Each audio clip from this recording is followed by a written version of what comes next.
Acompanhe a partir de agora mais um podcast do Preto no Branco. Programa de hoje: Batendo o Guizo, o veneno da política com Miguel Dias. Um oferecimento do Grupo Mantovani, investindo no presente, construindo o futuro. Alô, amigos, um grande abraço, com a graça de Deus, mais um podcast Batendo o Guizo, o veneno da política. Na semana que estamos preparando aí mais uma edição impressa do Jornal Preto no Branco, já por completar o 5º aniversário, trazendo as informações relacionadas com Cascavel, Paraná, o Brasil, alguma coisa do mundo aí que é sempre importante. E focando de um modo especial neste momento, poucos dias, dá para dizer assim, poucas semanas antecedendo a eleição de 6 de outubro, o período da campanha, exatamente. Os senhores candidatos a prefeito, que por aqui desfilam também com seus vices, temos conversado com todos, quer dizer, quase todos. Ainda não tivemos o prazer de receber aqui o candidato oficial do Passo, o atual vice-prefeito Renato Silva, que continua resistindo aos nossos convites. A agenda dele não se abre aqui para Preto no Branco e lá se vão 4, 5 meses. Mas não desistimos de convidar. Está aberto aqui sempre o microfone. Os demais candidatos têm comparecido. E também estamos chamando homens e mulheres que vão tentar uma das 21 cadeiras da Câmara Municipal de Vereadores. E hoje nós temos aqui com alegria a presença de um desses candidatos, que está aqui para se apresentar, conversar conosco. Mas antes de chamá-lo, eu faço questão de apresentar primeiro o jornalista, decano da nossa comunicação, uma personalidade folclórica, uma lenda, enfim, adjetivações para o Paulo Martins não faltam. Paulo, obrigado pela sua presença, gentileza de estar aqui. Sabemos que você daqui vai para compromissos na sequência, então pretendemos honrar o horário aqui. Obrigado pela presença, seja bem-vindo aqui ao nosso Preto no Branco. O agradecimento é meu por ter sido chamado e só gostaria de deixar registrado, porque eu estou numa situação de conflito com a empresa na qual eu trabalhava, então eu só queria deixar registrado que eu fui convidado para vir aqui, porque há determinadas circunstâncias em que os interessados dizem, foi procurar se manifestar através de outros canais. Não, eu fui convidado, então eu aceitei o convite. Não é de hoje que eu estou sendo convidado por você para vir aqui, mas nunca encontrei a oportunidade, então dessa vez, agora eu estou aqui convidado para vir aqui. Muito bem. Pode apresentar o nosso outro companheiro aqui? Porque aqui bom, o problema é o seguinte, Miguel. Temos aqui um outro companheiro. Pode apresentar aí. Justamente, eu não me proponho, eu não tenho espírito. Tentei uma vez, não pedi voto para ninguém. Aí dizem, mas você não vai pedir voto para ninguém, você não vai se eleger. Dizem, então não vou me eleger, mas eu não concordo em pedir voto para quem quer que seja. Quem achar que me conhece, que eu possa oferecer alguma coisa, então, por favor, vote. Então, foi uma... Nunca mais mas eu você prometi... já foi candidato alguma vez? Fui candidato uma vez. É isso então. E fiz um considerável número de votos, sem pedir voto nem para minha mulher. Entende? Mas eu cheguei numa situação em que acho que eu devo estar lá. Afinal de contas, enfrentei tantos problemas, tantas situações. Né? Estou há tantos anos em Cascavel que me convenci que seria necessário eu estar lá, pelo menos na Câmara de Vereadores. Como não tenho essa tendência e essa inclinação, consegui convencer o meu filho, né, o Marco Aurélio Martins, que deveria, como você disse, dizer Cabeção ali, quem está nos acompanhando, que sabe que o apelido dele é Cabeção, consegui convencê-lo a tentar uma vaga na Câmara Municipal para nós, então, procurarmos participar da vida política de Cascavel.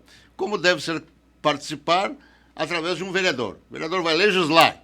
Né? Eu vejo gente aí dizendo que vai trabalhar pela saúde. Não vai trabalhar pela saúde coisa nenhuma. Né? Quem vai trabalhar pela saúde é quem tiver encargo executivo. Né? Então, vai lá legislar, apresentar projetos, votar em projetos que acha interessante. E essa função do vereador. Entende? Aí consegui convencê-lo e ele hoje é candidato e eu estou por aí, né? Tentando fazer a campanha dele. Marco Aurélio Martins, Cabeção, Garotinho, né? E mais alguns adjetivos também, porque já a vida não vamos dizer pública, porque, e, aliás, não precisa ser público para ter uma visão, um visor assim, né? O rádio, a televisão dá isso. Não precisa ser necessariamente um mandato eletivo. E você é do rádio. Exatamente. Você faz comunicação e tudo mais, né? Pergunta, está preparado para corresponder à expectativa do cabo eleitoral maior dessa campanha em andamento? Obrigado pela presença aqui. E a propósito, só à vontade. Para completar. O podcast é assim. Quer dizer, o Marco Aurélio sendo vereador, sendo votado, sendo vereador, eu gostaria de deixar bem claro, já que o pessoal me conhece, que eu estarei lá. Vai cobrar. Na figura de... vai cobrar. Eu estarei lá, quer dizer. Então, eu repito a pergunta. Preparado para corresponder às expectativas de um cabo eleitoral dessa envergadura, Marco? Preparado, obrigado. Pai da criança. Depois de muitos anos, me convidaram diversas vezes. Eu sempre ensaiei, Miguel, sempre ensaiei. Dessa vez eu vou e... Finalmente fui convencido pelo papai, né, pelo Paulo Martins. Eu preciso estar lá junto contigo. Então, eu serei um fiscal fiscalizado, um assessor, digamos, não remunerado. Então, ideias não faltam, fiscalização não vai faltar também, né? Certo. Você escolheu qual partido? Sim, estou no Avante. Avante. Avante. E coligado com a gente, Márcio Pacheco e Fernando Mantovani.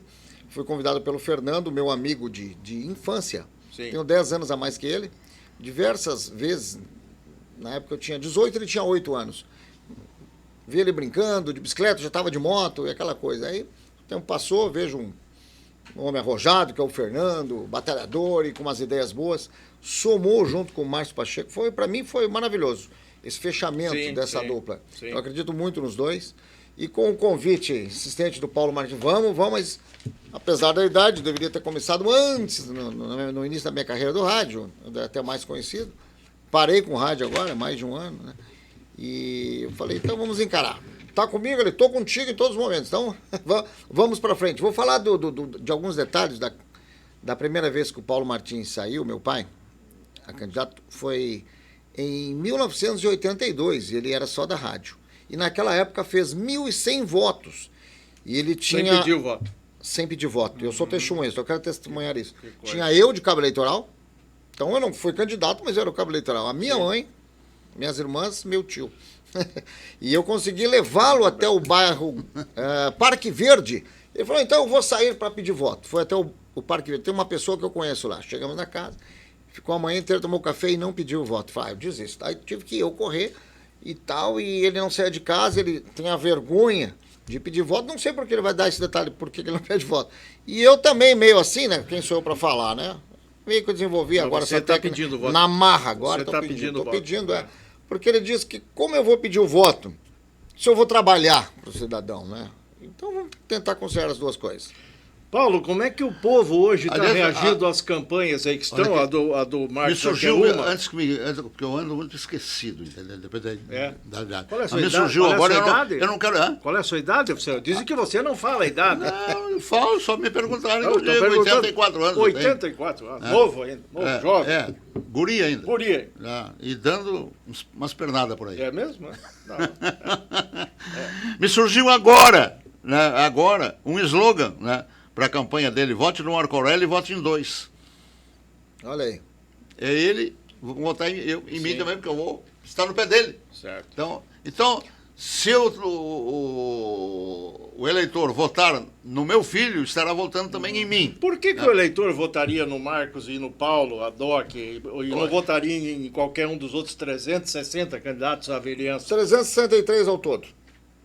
Já alguns desistiram, era 365. Outros a justiça sacou fora e a tendência, até lá setembro o prazo, é diminuir, para a alegria sua, né?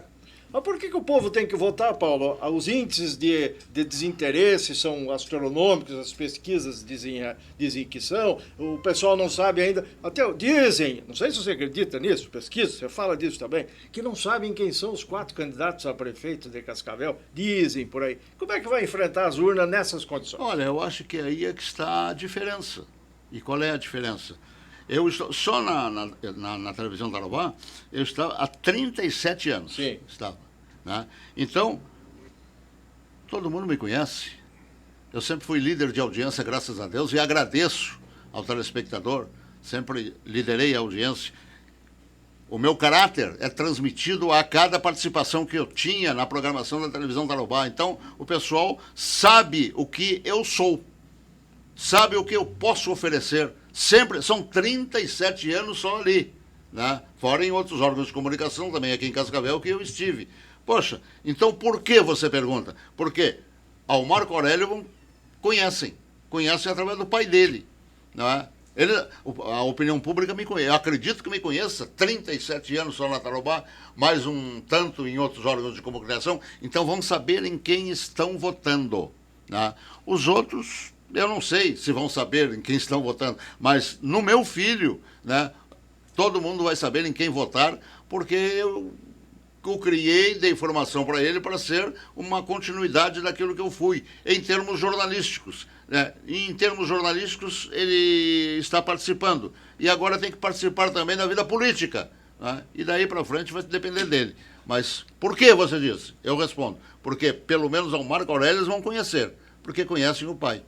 Agora, a política e o político estão desacreditados ou é só o político e a política continua sendo uma boa válvula de escape para o social, para as necessidades do povo? Porque virou uma grande confusão, esse negócio de direita, de esquerda e tudo mais, né? Como é que você acha que nós, meros eleitores, a juventude, que tem um desinteresse muito grande, precisa se comportar para fazer boas escolhas? 21 bons vereadores, um prefeito que não vai usar a prefeitura para fazer laboratório, fazer experiência e tal.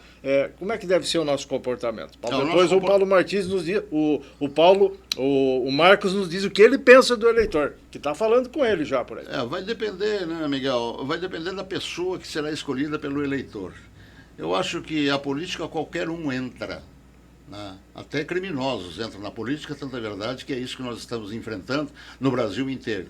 Então o eleitor é que vai decidir, porque tudo que aí está depende do eleitor. Essa é a grande verdade, nós não podemos fugir. Hoje, por exemplo, um Alexandre de Moraes faz o que quer, por quê? Porque nós temos um Senado da República que está comprometido.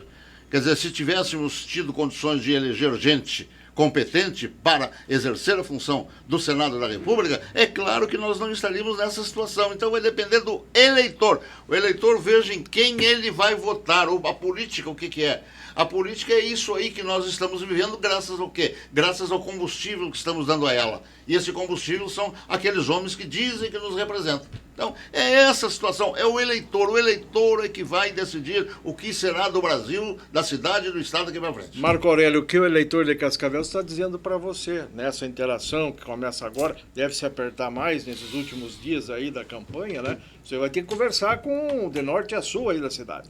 Eu não vou ter uma bandeira, né? O que eu vou fazer? Uma ponte, um viaduto, digamos, coisas daqui não se pode fazer um vereador. Eu vou fiscalizar. Eu tenho um bom exemplo, faço das palavras do Paulo Martins as minhas, né? Com todo respeito e permissão. E tenho pedido votos, tá? Coisa que meu pai não me ensinou, eu tive que aprender isso sozinho. Sim. Estou aceitando ideias, inclusive. Eu não quero ser só nós Sim. moramos no centro. E não quero ter um foco do centro de tal bairro. O vereador é do município, né? Na verdade, tem razão. Exatamente. E daqui 1 ano, daqui 2 anos, o que Cascavel poderá estar esperando? Então, eu estarei ligado em tudo isso.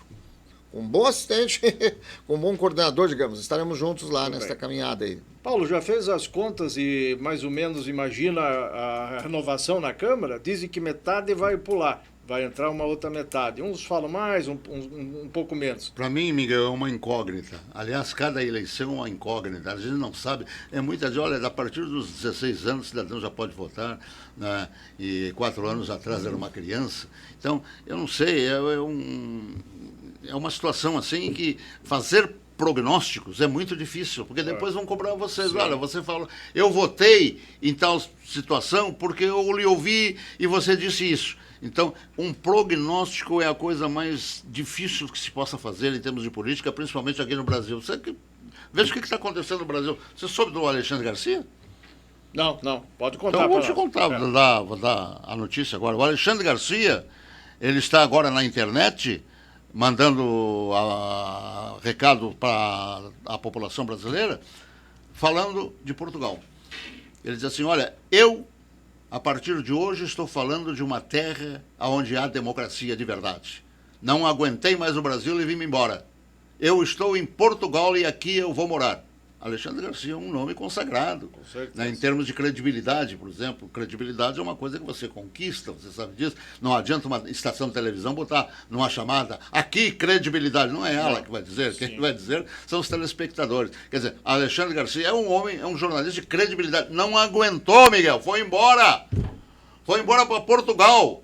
Até o Jorge me mandou um aviso aí a respeito disso aí. Eu digo assim, poxa, fala com ele aí, vamos encontrar uma boca profissional lá e vamos embora também, né? Se tivéssemos oportunidades para vivermos aqui onde nós estamos vivendo, mas quem é que não deixa o lugar onde é que está oprimido para tentar exercer a sua profissão com liberdade? O Alexandre é um jornalista de posição, estilo Paulo Martins, que eu acompanho já desde estou aqui, 32 anos, ele já estava aí quando eu cheguei, e na verdade os fatos se apresentam. Jornalistas dessa estirpe, antigos, que viveram o mundo aí, têm essa posição. Até eu já escutei você se retratando.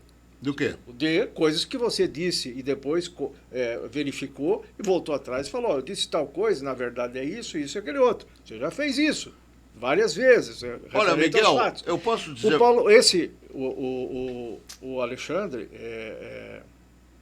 a mesma coisa. Então... Mas paga-se um preço, cara, é onde eu quero chegar. Você se arrepende em muitos momentos de ter a posição que teve, perdeu muito dinheiro, ficou com medo de amanhecer com a polícia na sua porta, esse tipo de situação. Não, com a polícia na minha porta nunca tive medo. Dinheiro nunca ganhei nessa profissão. Nunca, jamais. Até hoje. Eu sou um sujeito pobre, a única coisa que eu tenho é a minha casa, o único patrimônio que eu tenho é a minha casa, e não tenho mais nada em termos de patrimônio. Não tenho uma chácara, não tenho fazenda, chácara, não tenho nada. Né? Tenho um carro, estou pagando. Né? Então, a única coisa que eu tenho é a minha casa. Nunca ganhei dinheiro na minha profissão, nem nos tempos em que comecei lá em Porto Alegre. Entende? Agora, você fala em arrependimento de alguma coisa. Poxa, Miguel, se me fosse possível voltar atrás de tanta coisa que eu disse, de tanta coisa que eu fiz, eu voltaria atrás para consertar tanta coisa. Eu disse coisas, muitas vezes, que eu precisaria refletir, né, e voltar a me pronunciar.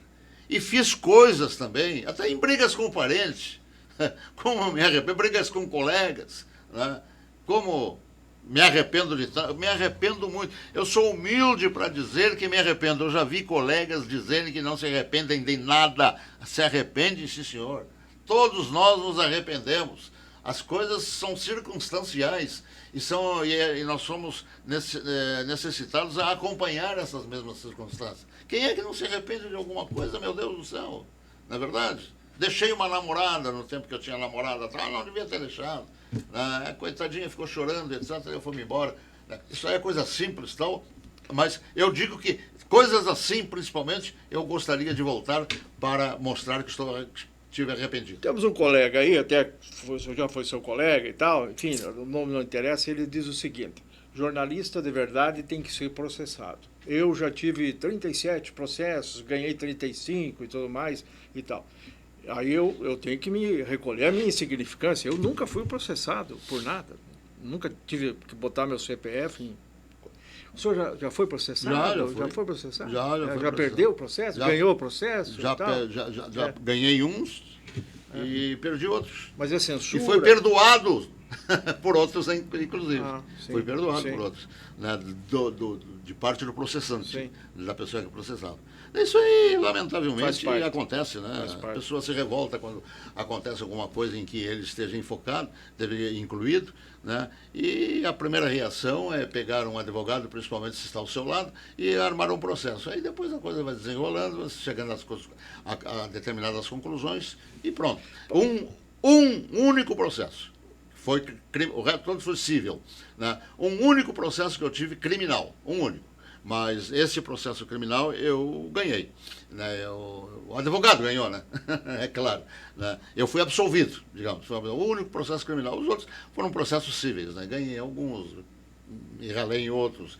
e acabamos encontrando uma forma de superar essas coisas todas. Paulo Martins sempre tratou com um certo rigor e vigor nas suas assertivas, nas análises pontuais sobre fatos e tudo mais. Você é um cara assim estudioso, gosta de leitura, né? Eu não consigo dormir sem ler um livro. O Marcos fala, o pai vai dormir às 4 da manhã, 3, aí e tal. Aí antes das 4 da manhã é impossível. Você já falou isso aí, né? Antes das 4 da manhã, enfim, você sempre brigou com a não política? É só sabe o que é? Não é só livro. É livro, é jornal, é televisão, rádio até. Você tem que acompanhar tudo. Você é do tipo que lê tudo. Claro, de repente então... tira e estraga alguma coisa. Tem gente que seleciona muito a leitura. Tem gente que sim. Agora, a pergunta assim, você sempre brigou com a política? Sempre fustigou a política, de um modo de... Tem alguma birra com o político, a política? Sempre foi um dos seus temas preferidos. Nacional, estadual, municipal, com grande frequência? É porque eu vejo muita distorção na política. Eu vejo muita gente falar e armar determinadas coisas e depois não corresponder àquilo que ofereceu, né, para o eleitor. E aí isso vai acumulando, né? Você vai trazendo, chega uma determinada hora que fica atravessado na garganta e você tem necessidade, né, de procurar consertar as coisas. E a pior coisa que fica estressado é saber que você não tem força para consertar. Você deveria entender que um candidato, ele faz uma promessa, aborda um tema, porque precisa amaciar o ouvido, o coração de um eleitor que precisa votar, escolher alguém para votar. Então, assim, por exemplo, eu já escutei você falando nisso, as UPAs estão cheias, vamos esvaziar as UPAs e vamos pagar internação. Até um programa aí, o nome é PAI, que apareceu, eu vi você abordando várias vezes aí. Ora, quem prometeu o PAI, de repente, não consultou o Espírito Santo para saber que no poder, na eleição, teria condição de contratar o serviço e resgatar aqueles que vão lá e ficam uma semana, 2, 3 na UPA. E a legislação impede certos tipos de serviços que deram ao cidadão ou à cidadã uma eleição, viu? Você cuide com isso, tá, Justo Marcos? No que você vai falar. Por que precisa se ter muita cautela com o que agora o horário eleitoral já está aí, começou em 30 de agosto, escutamos no rádio e na televisão? Vou resolver o problema da saúde. Não vai ter mais fila do CEMEI. Essa aí, ô Miguel, você vai me permitir dizer, em termos atuais, que se tratou de um tema onde está calçada a primeira inverdade praticada pelo atual prefeito de Cascavel, Leonaldo Paranhos. Ele enganou o povo. Você falou em processo antes, e eu expliquei para você em termos de processo. Eu tenho, até hoje, guardado nos meus arquivos, um pronunciamento do senhor Leonaldo Paranhos para me escorar no momento em que digo que ele foi falso. Ele faltou com a verdade na campanha eleitoral, o senhor Leonaldo Paranhos. Está lá gravado por ele. O que ele gravou? Ele prometeu para a opinião pública que, na gestão dele como prefeito, o cidadão ia procurar socorro num posto de saúde e se precisasse de um hospital, a gestão dele, a prefeitura pagava essa conta na rede privada. Ele disse isso e eu tenho gravado. Ora, ao longo de todo o tempo em que eu estou aqui em relação à gestão dele, eu tenho informações, notícias e reportagens de pessoas que ficam horas, dias. Tem uma senhora que está com a perna para sofrer uma cirurgia, né, há 3 meses e até agora ela não foi atendida. Eu vou repetir. Tem uma senhora que está há 3 meses, uma senhora já da idade avançada, inclusive, com a perna para ser operada, para sofrer uma cirurgia, e essa campanha do senhor Leonaldo Paranhos, que inclusive quer formar uma bandeira para o governo do Estado, isso aí foi prometido e não foi cumprido e não está sendo cumprido se ele quiser. Eu mando para ele a manifestação deles, não foi verdade, ele não fez isso. Tem uma outra senhora que eu tenho também a gravação, que está lá esperando um atendimento. Ele disse, ipsis literis, ipsis verbis, o município vai pagar esta conta na rede privada. Não foi verdade. O que ele quer agora? Ele quer que votem no candidato dele? Pode até o candidato dele não ter a mesma formação política dele. Pode, mas vai sofrer por quê? Porque não cumpriu, porque esses políticos de hoje não querem cumprir com aquilo que precisam cumprir. Eles se associam a determinados interesses, não, Miguel? Determinados interesses de particulares, de empresas particulares também. Enfim, é por isso que nós não saímos desse estado de coisas em que eu gostaria até de poder, se eu não estou num órgão de comunicação, de dizer um palavrão. Mas não vou dizer um palavrão, é uma questão de respeito. E a minha profissão me ensinou a ter respeito por aqueles que estão me acompanhando.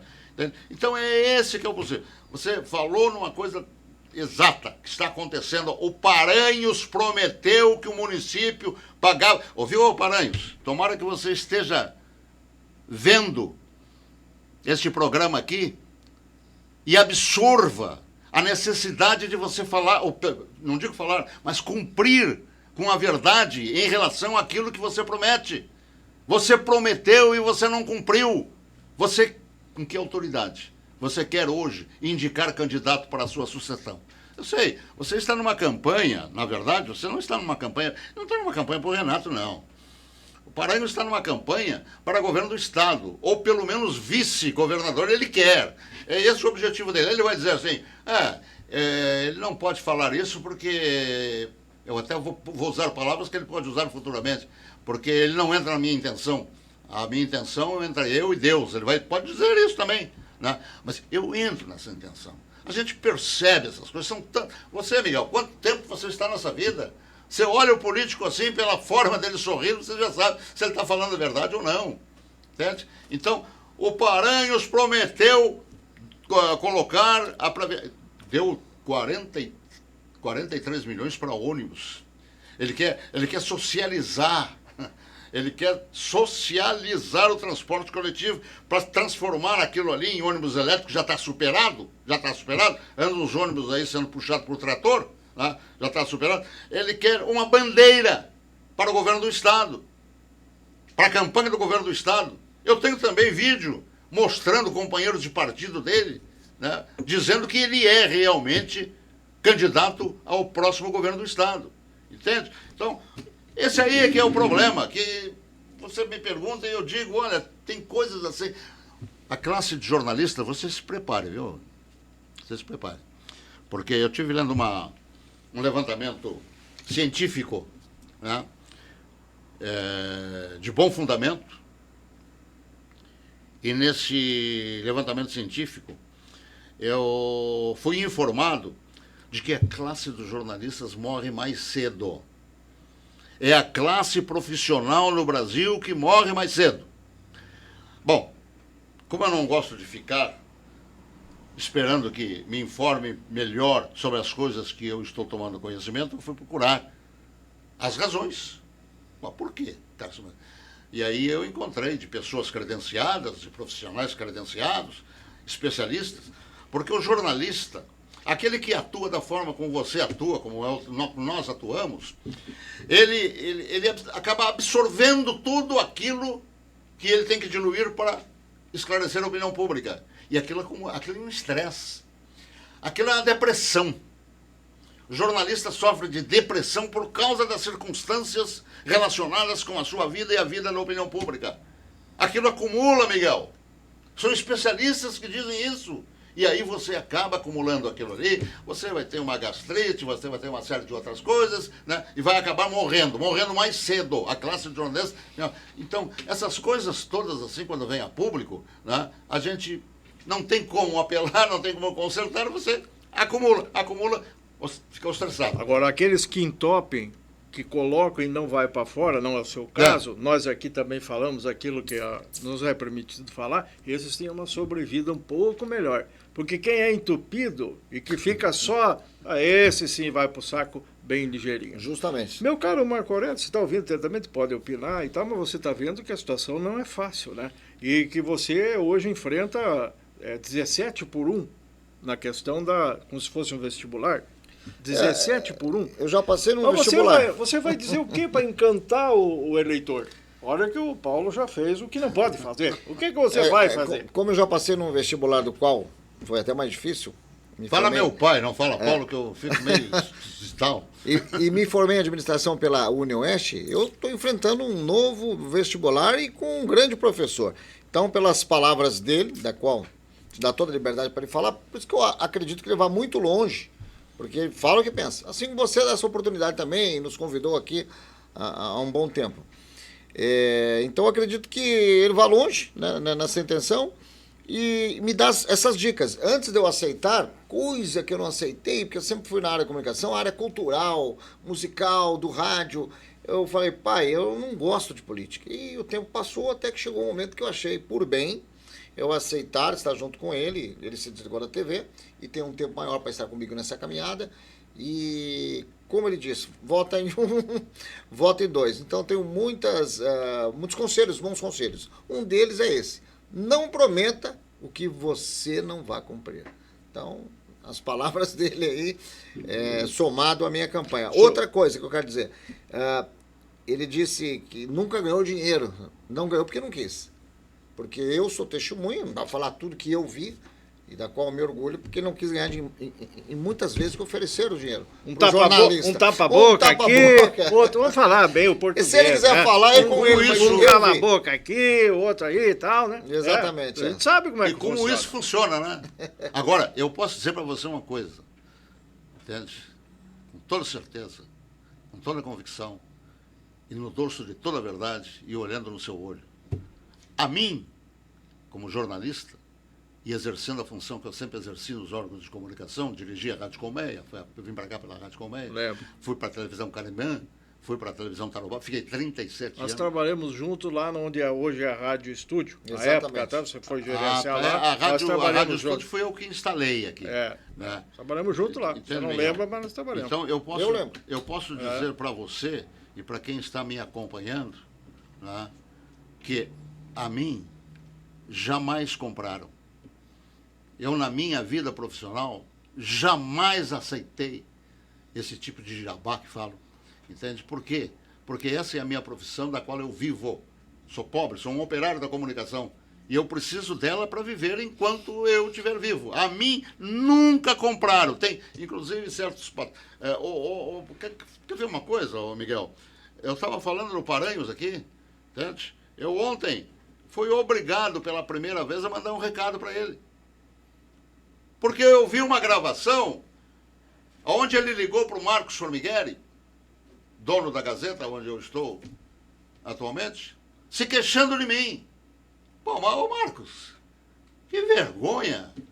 Você está querendo fazer agora no local de jornalismo onde eu estou o que você fazia na televisão Tarobá, quando telefonava para o Ederson para se queixar de mim? Porque você não veio falar comigo. Marcos não, Paranhos. Paranhos. O Paranhos. Ele que ligou para o Marcos. Sim, o Paranhos ligou. Para o Marcos. Então, como ligava para o Ederson. Ligava para o Ederson quando eu estava na Tarobá. O Ederson me falou, ele se queixava, entende? É o tipo de político que a gente acha pegajoso. Bom, uma vez eu fui transmitir, eu fui fazer um jogo aberto com ele na porta da televisão Tarobá. Você viu, Paranhos? Eu disse que eu não estou escondendo nada. E embora eu não vá falar tudo que eu tenho que falar. Mas lembra daquela vez, na entrada da porta do estúdio da Tarobá, você que estava com uma pasta na mão, né? E começamos a discutir, você começou a levantar. Antes da entrevista, você fazia assim. Tá lembrado que você fazia, ó? Tá lembrado o que eu te disse, seu Paranhos? Depois que tu cansou a mão de fazer assim, berrar e tal, eu te disse, por que tá batendo no livro? Vai querer bater em mim? Tá pensando que eu tô com medo de você? Não tô. Para de bater com isso aí, não te devo absolutamente nada. Está lembrado dessa cena lá na televisão Tarobá? Hã? Portanto, é bom você medir muito as tuas atitudes agora, porque vai chegar uma oportunidade aí que o Miguel Dias me convida para me entrevistar, eu vou me lembrando e vou eu não tenho por que esconder, ô Paranhos. Eu não tenho por que esconder. Você quis me ameaçar ali, entendeu? Quis me intimidar. E o que eu fiz? Hein? Diante de uma ética que eu não sei se você conhece, entramos para dentro do estúdio e eu sequer citei aquela tua atitude condenável, querendo me intimidar. Sequer citei. Tá ok? Tá lembrado? Se não tá lembrado, eu te informo a hora que você quiser. Daqui a pouco você volta para nos dizer por que a Tarobá já faz parte do seu passado e o que hoje está fazendo o Paulo Martins lá com uma equipezinha de peso no comando do Marcos Formigueli, lá no podcast. Como é o nome do podcast? Gcast. Gcast. Daqui a pouco o Paulo fala. Você está ouvindo aqui, deixa eu dizer para você o seguinte, combinando com o povo e logrando a eleição, você assume em janeiro a Câmara Municipal, mas não vai ir sozinho para lá, vai ter mais 20, era para ser 23, aí não quiseram, vai ser 20.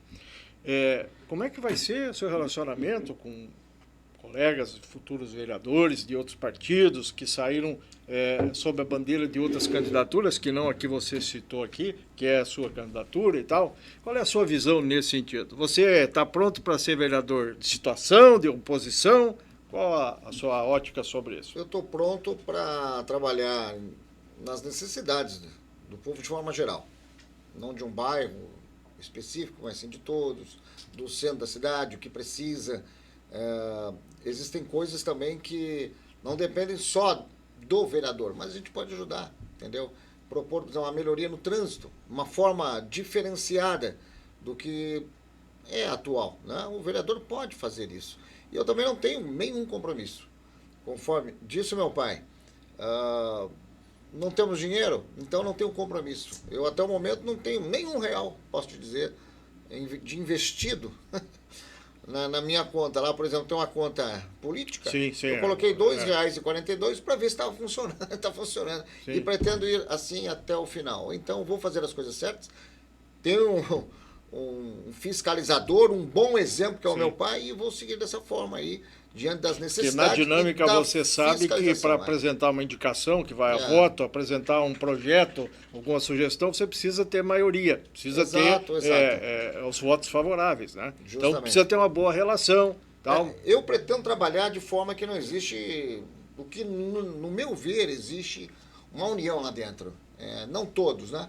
Mas parece que tem uma panela. Tem uma panela. O pessoal diz assim, a Câmara é um puxadinho da Prefeitura. Você já ouviu isso? Exatamente. Falou que eu gostaria da palavra de falar justamente o puxadinho isso. Da Prefeitura. Então eu pretendo romper isso, né?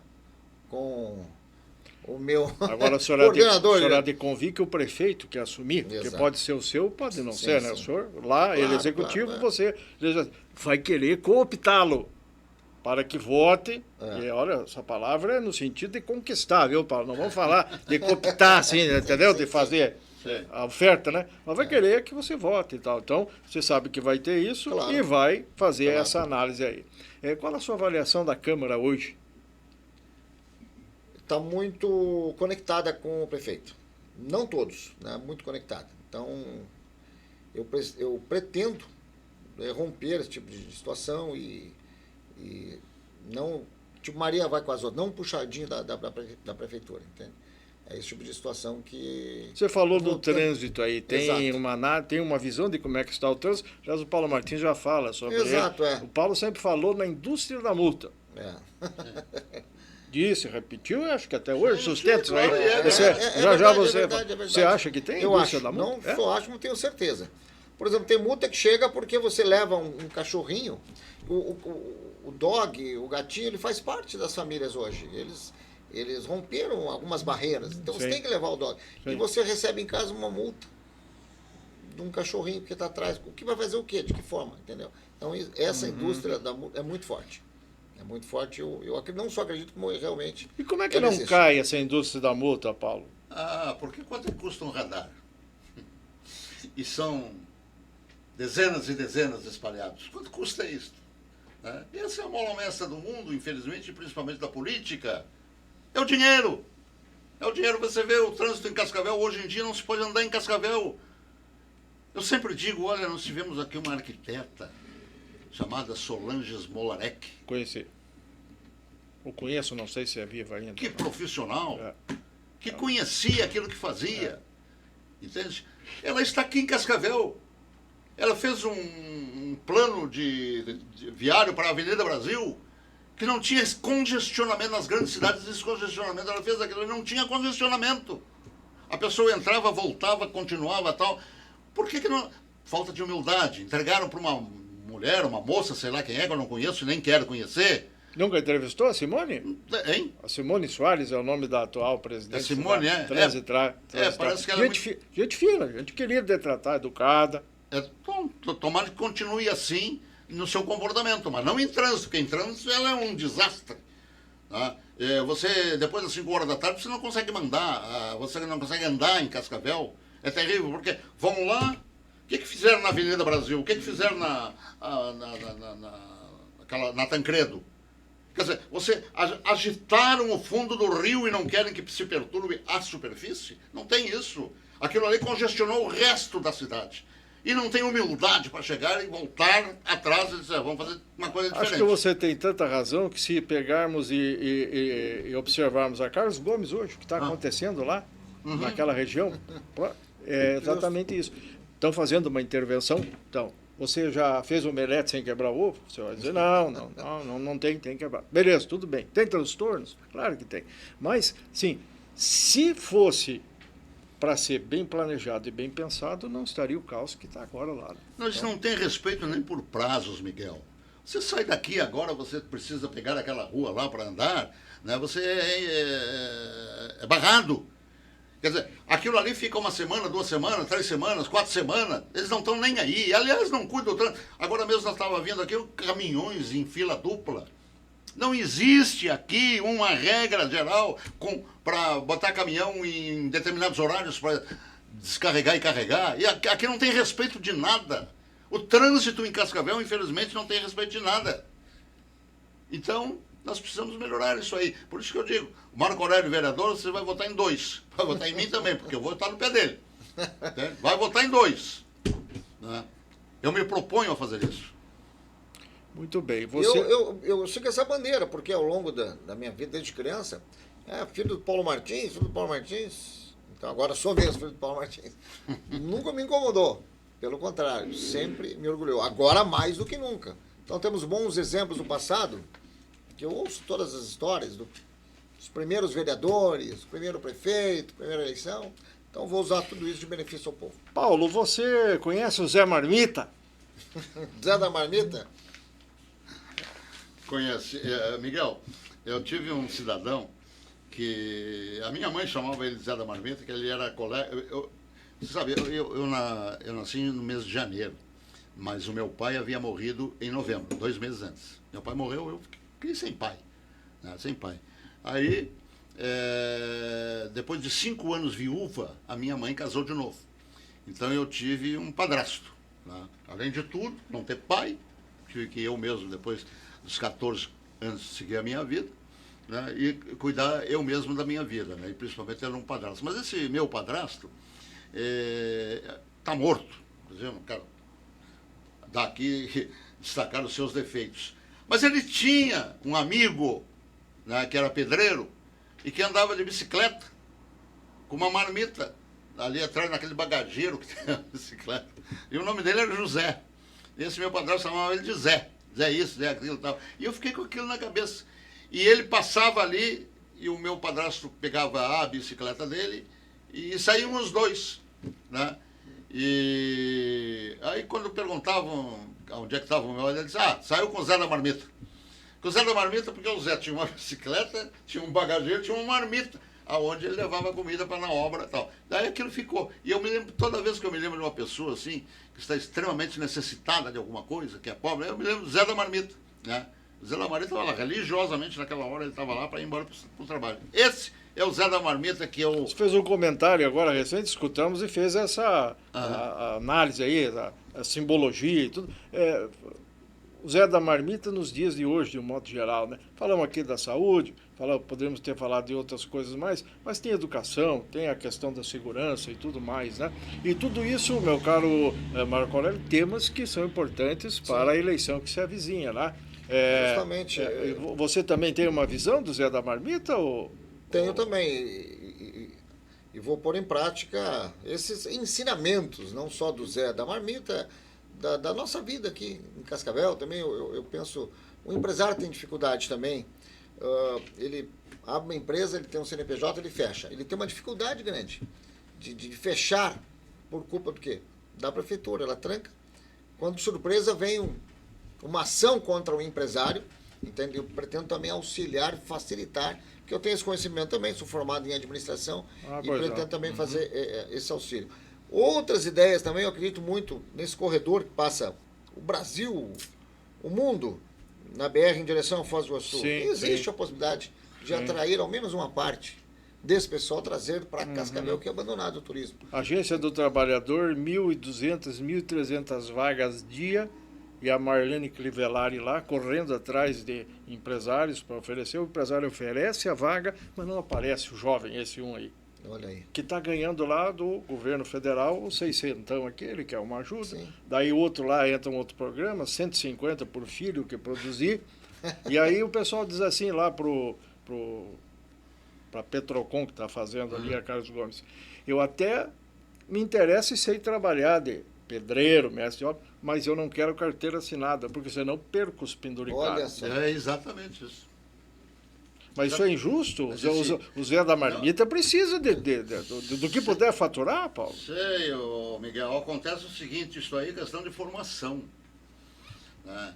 E formação, você pergunta por que eu tenho uma posição contrária àquilo que fazem na política. E essa formação vem da política. Quer dizer, os próprios nossos representantes, nossos deputados, fazem negociatas em suas tribunas, em suas funções. O povo vê isso aí, diz assim, eu também quero. Aí eu lembro do Toninho Barater, seu amigo, lembra? Sim. Saudoso Toninho Barater, ele dizia: político não sobe do inferno, nem desce do céu, ele sai da urna. Quem vai lá e vota e elege. Esses aí que você eu tá nunca falando. ouvi ele dizer isso, mas acredito que Não, tenha eu- dito, porque isso ele nunca era vi. próprio de criar, né, essas situações aí, esses silogismos, etc. Ele era próprio. E foi feliz, hein? Ele foi muito feliz em dizer isso. E Foi hoje, muito feliz, Toninho Barater, que lamentavelmente nos deixou, né? lamentavelmente, Aliás, nos os deixou. amigos, eu sempre digo, né, o Toninho Barater era um dos meus amigos. Eu digo, não, Toninho não morreu. Ele simplesmente se antecipou a nós um pouco, tá? E está nos esperando lá. Mas morrer não morreu. Nós vamos encontrar ele. Cuidado com as negociatas também, meu caro candidato hoje. Pelas palavras deve dele, surgir muita coisa depois, para fazer a votação daqui. com toda certeza. E como tem negociado, Se né? você for feliz, combinar com o povo e ser eleito, você sabia que vai ter que administrar a decisão sobre o novo contrato bilionário do lixo? Porque a atual legislatura que sai não vai fazer mais nada. O atual prefeito que sai não vai conseguir cumprir. Esse que era um compromisso dele também de 8 anos atrás. Lembra o cacete que ele dava nisso aí tudo? E, para você comentar, depois o Paulo Eu pode tenho um comentar, pronúncio. tem também o transporte coletivo que está aí, for falar de ônibus elétrico, mas não tem contrato. Está preparado para essas duas bombas aí? É para isso que nós estamos É? aí. Para enfrentar e achar soluções, né? Não que beneficie o prefeito, digamos, Sim. mas sim o povo. Na verdade, até comentei com meu pai ontem, a gente vê final de tarde, né? Na hora de pico, aqueles ônibus, uma sardinha, né? Não existe um benefício ao povo. Parece que é só um ganha-dinheiro, né? Sim. Então isso aí também estaremos Eu tenho... conectados. Comente esses dois contratos bilionários que vêm pela frente. Sim, mas exatamente.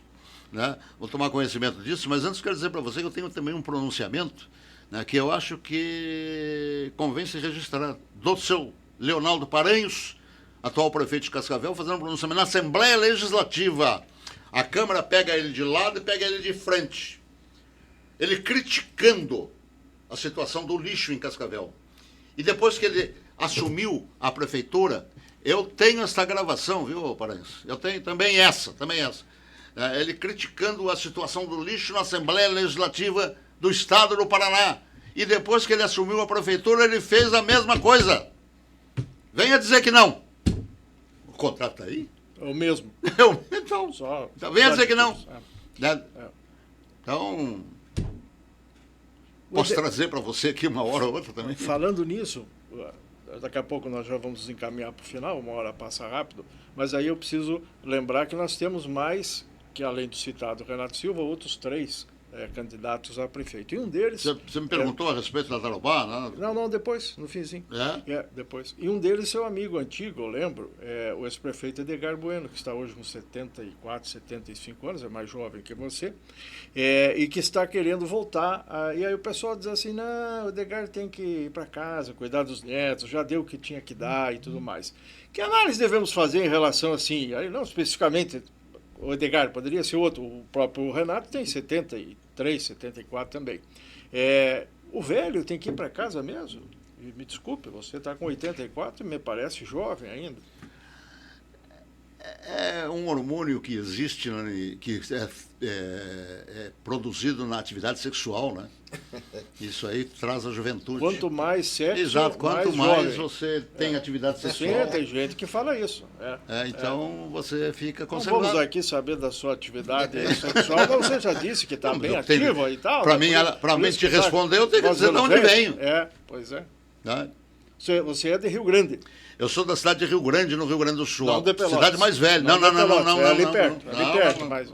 Não deixa nem você falar. Não, é maldade falar de Pelotas. Maldade. Pelotas é uma cidade extraordinária. Trabalhou no rádio pelotense. Trabalhou. Um rádio muito forte. Né? Quase que eu nasci em Pelotas. Mesmo, Porto Alegre. A primeira rádio do Rio Grande do Sul foi a Rádio Pelotense. Eu dirigi ela durante um ano. Você não gosta mesmo de PT, né? Não, porque é muita mentira. É muita falsidade. Olha, acabaram com o Brasil. Terminaram com o Brasil. Meu Deus do céu, tiraram um cara da cadeia. Sujeito condenado. Primeira instância, segunda instância. Ele vem dizer que foi absolvido, não foi absolvido, ele continua condenado, inclusive pela terceira instância, que é o Supremo Tribunal Federal. Quer dizer, a Dilma colocou lá um determinado cidadão e ele vai lá, monocraticamente passa um X em cima de tudo que o Lula fez. Ele sozinho. E eles trazem de volta para formar um plano comandado pelo Zé Dirceu, que é claro que é o Zé Dirceu que está comandando tudo isso, para tomarem conta do Brasil no plano que o comunismo tem de se instalar aqui para substituir a União das Repúblicas Socialistas Soviéticas na Europa, que terminou. Eles querem agora estabelecer aqui a União das Repúblicas Socialistas da América do Sul. É esse o plano. Né? Desde que o Temer colocou lá dentro do Supremo Tribunal Federal esse cidadão, Alexandre Moraes. E aí o plano está se desenvolvendo. É como o Brizola dizia, né? O mingau quente a gente vai comendo pelas bordas. Aos poucos. Eles estão comendo pelas bordas e estão chegando lá. Seu Alexandre Garcia foi embora para Portugal, um sujeito consagrado no jornalismo, não aguentou mais aqui. Olha a depressão. Sim. Você, eu acho que não disparou a metralhadora do ex-governador Leonel de Moura Brizola, porque ele carregava uma. Mas você chegou a tirar fotografia perto da metralhadora, não? Não, eu fui o locutor que abriu a campanha da legalidade em 1964. Você estava lá. Estava numa mesa, eu estava nessa minha, aqui, e ele aqui. Sabe por que eu estava lá naquela hora? Porque naquele dia eu era o plantão da Rádio Farroupilha. A Rádio Farroupilha era para o Rio Grande do Sul, que é a Rede Globo, e hoje para o Brasil. Sim. E ele chegou lá, pediu para falar comigo, era dia 1º de abril, não foi 31 de março de 64, e pediu para falar comigo porque eu era o plantão. E o Arthur Godoy, deixa só, tem um nome. Arthur Godoy falou, o Brizola está aí, quer falar contigo. Eu disse, vai passar 1º de abril, dá para tua mãe, né? Que a gente brincava, né? Sim. Não, é verdade, eu olhei, estava ele de costas, eu fui lá. Aí eu fui lá, bati nas costas dele, assim, ele se virou para mim, né, como, quem é esse cara? Sim. Eu disse, o senhor queria falar comigo? Eu sou o plantão. Ele, meu amigo, e tal, me abraçou. Aí tirou uma cadernetinha, não existia celular, não existia aquelas agendas, tal, tirou uma cadernetinha com uma caneta, como é esse teu nome? O cara disse, meu amigo, me abraça e não sabe meu nome. Pô, meio esquisito, né? Mas ele é inteligente. Né? Eu digo, meu nome é Paulo Martins. E aí que eles dizem, Paulo Martins eu sei que é. Quem é que não conhece essa figura impoluta no Rio Grande? Disse ele. Né? Eu digo, não, meu nome é Paulo Danilo Batista Martins. Aí ele tomou nota e tal, né? Justificando me chamar de meu amigo e não saber o meu nome. Né? Então, a partir dali, ele passou a dizer, vamos falar dessa cadeia do Meneghetti.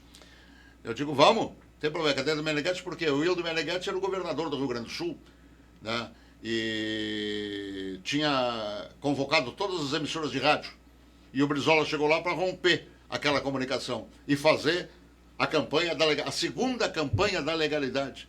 Quando eu falei isso, o Estadão de São Paulo tentou me desmentir, fez uma reportagem a respeito de mim. Eu fui obrigado a retrucar e explicar como é que foi a situação para a ignorância do Estadão de São Paulo. Está lá? Eu falei ignorante. Entende? E está lá. E então ele sentou nessa mesa aqui, eu sentei nesse microfone, o pessoal no departamento de esportes, era a máquina de escrever, né? Sim, elaborava os manifestos, trazia, ele olhava, tal, me dava, e eu lia. Eu lia os manifestos, e ele falava de improviso.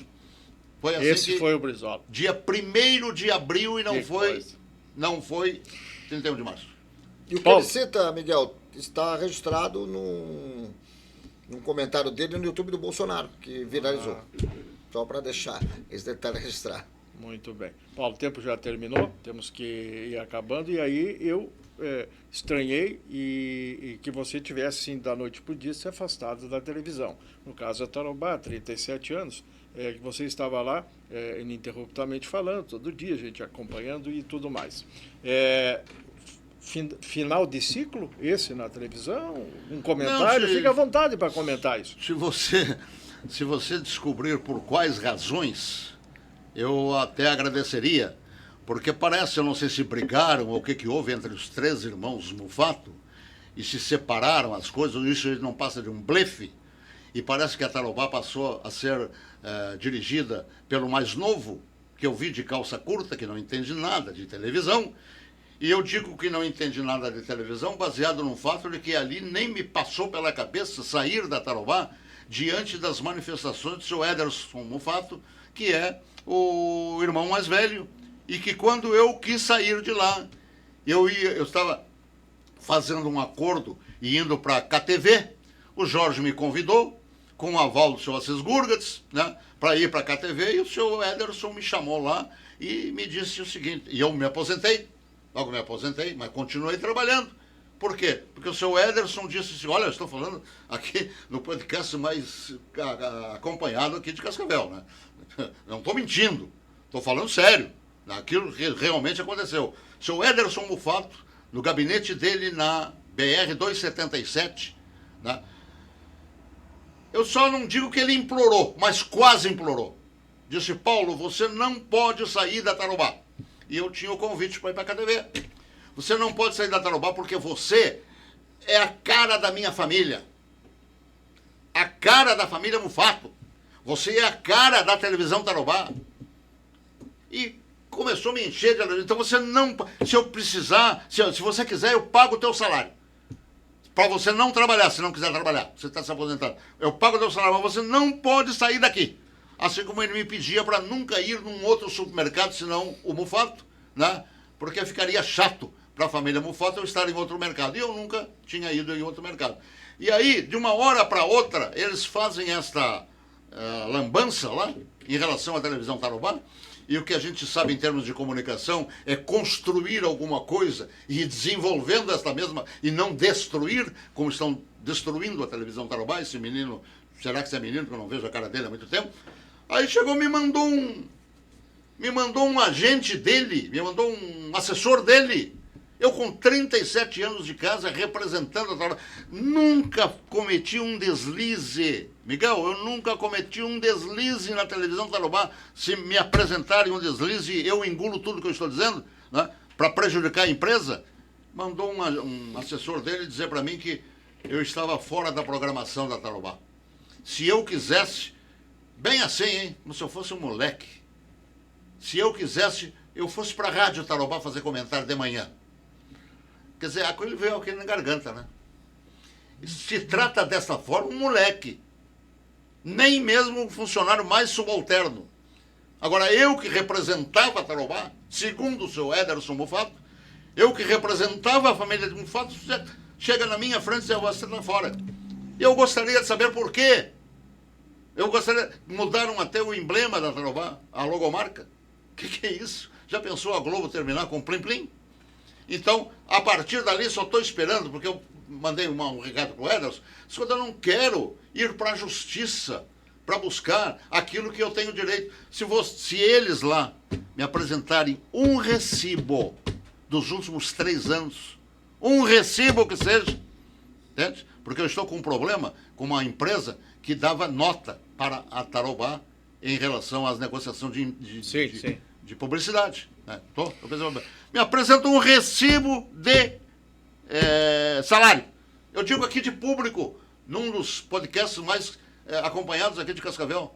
Me apresenta um recibo que eu engulo tudo. E eu disse para ele, vamos sentar em respeito ao que eu fui para Tarobá e vamos acertar a minha coisa, eu vou me embora. Vocês façam o que bem entender, não tem problema nenhum. Agora, rejeitar da forma que fizeram? Beleza. O tempo estourou. Tá bom. Marcos. Muito obrigado. Obrigado. Sucesso. Obrigado mesmo. Agradeço. Se eleito, volta aqui com o fiscal. E se não for eleito também, depois a gente avalia tudo, né? É ruim. Mas vamos chegar lá. É. Obrigado, Miguel. Trabalhamos juntos no ano 2000. É. Na Rádio Cidade, né? É, Rádio Cidade também. Da qual tínhamos uma grande audiência e naquela época foi elogiado por você. Chegou ao meu ouvido. Não, Vim sim, aqui sim, pessoalmente sim. te agradecer por tudo isso. O garotinho convite, do rádio, né? Ficou esse apelido. Não só Cabeção, o apelido de infância como o garotinho do rádio. Sucesso para você. Obrigado, viu? Boa sorte. Que seja feliz. Estou Paulo, pedindo teu obrigado. voto também, para mostrar que eu aprendi a pedir voto. E está aprendendo. 70. Primeiro que faz isso aqui. 07. Dentro do Pretendo ser podcast. o detetive, o fiscal, o 007. 70007. E não falei nem a metade, né? Não, Quando quiser outra vez, eu venho aqui. você tem 15 segundos para dizer tchau aí. Só, porque senão você fala mais meia hora.